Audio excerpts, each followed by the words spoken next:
আজকের ভিডিওতে তুলে ধরব কিভাবে আমরা ইমোশনাল ডিপেন্ডেন্সি অর্থাৎ আবেগিক নির্ভরশীলতার কারণে অকারণে কষ্ট পাই। জানেন তো বন্ধুরা, আবেগিক নির্ভরশীলতা অর্থাৎ ইমোশনাল ডিপেন্ডেন্সি আমাদের সবচাইতে বেশি কষ্ট দেয়। আমরা হয়তো সেটা বুঝতে পারি না ঠিকই, কিন্তু সেটা ভেতর থেকে আমাদের একেবারে শেষ করে দেয়। বন্ধুরা, আমরা ইমোশনাল ডিপেন্ডেন্সি অর্থাৎ আবেগিক নির্ভরশীলতার কারণে এই 5 ভাবে নিজেকে কষ্ট দিই। নাম্বার 1, আমরা যখন কোনো কারণে খুব খুশি হই, আমরা আমাদের সেই খুশির সংবাদ সবার সাথে শেয়ার করি। আমরা চাই সবাই যেন সেটা শুনে খুব খুশি হয় এবং পারলে আমাদের জড়িয়ে ধরুক।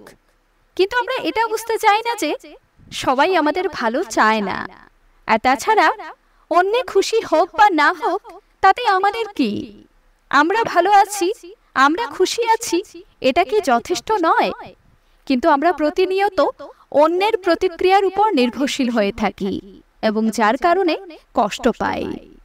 নাম্বার 2, যখন আমরা খুব কষ্টে থাকি তখনও আমরা অন্যের কাছে সাহারা খোঁজার চেষ্টা করি। অন্যের কাঁধে মাথা রেখে নিজের সব কষ্টের কথা খুলে বলবো এবং সে আমাদের কষ্ট নিবারণে সাহায্য করবে, এমনটাই আশা করি। আর এখানেও ইমোশনালি আমরা মারাত্মকভাবে নির্ভরশীল হয়ে পড়ি। একা লড়াই করার শক্তিটাই যেন আমরা হারিয়ে ফেলি। নাম্বার 3, আমাদের সেই নির্ভরশীলতা কিন্তু শুরু হয় সেই ছোট্টবেলা থেকে। স্কুলে সেই প্রিয় বন্ধুটি না এলে সেদিন যেন ক্লাসে মনই বসতে চাইতো না, খুব একা লাগতো, খুব মন খারাপ হতো। এমন তো নয় যে সেই প্রিয় বন্ধুটা না এলে মাস্টার মশাইরা ক্লাস নেবেন না কিংবা স্কুলে অন্য কোনো বন্ধুরা নেই, কিন্তু না, তাও আমরা সেই প্রিয় বন্ধুটাকে মিস করতাম।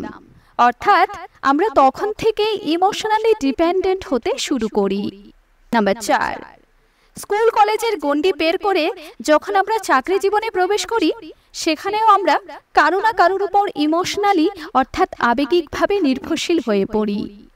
দুটো মিষ্টি করে কথা বললে আমরা তাকে অন্ধের মতো বিশ্বাস করে ফেলি, কিন্তু এটা বুঝতে চাই না যে ওটা আমাদের কাজের জায়গা, আর কাজের জায়গায় পেশাদার আচরণ করতে হয়। সেখানে কেউ কারোর আপন হয় না, সেখানে থাকে শুধু প্রতিযোগিতা। নাম্বার 5, মেয়ে হলে বিয়ের পর বর, শ্বশুরবাড়ির লোকজন কিংবা নিজের বাচ্চাদের উপর, আর ছেলে হলে নিজের বাবা মা, ভাই বোন, বউ বাচ্চা, এদের উপর তাদের এই নির্ভরশীলতা দেখতে পাওয়া যায়। আর যখন তাদের থেকে প্রত্যাশা মতো কোনো প্রতিক্রিয়া পায় না, তখনই শুরু হয় মানসিক অশান্তি।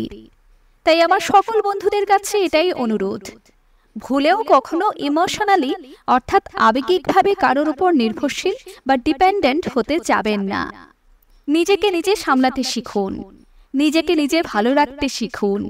মনে রাখবেন, আপনি আপনার সবচাইতে বড় বন্ধু এবং শত্রু দুটোই। ধন্যবাদ।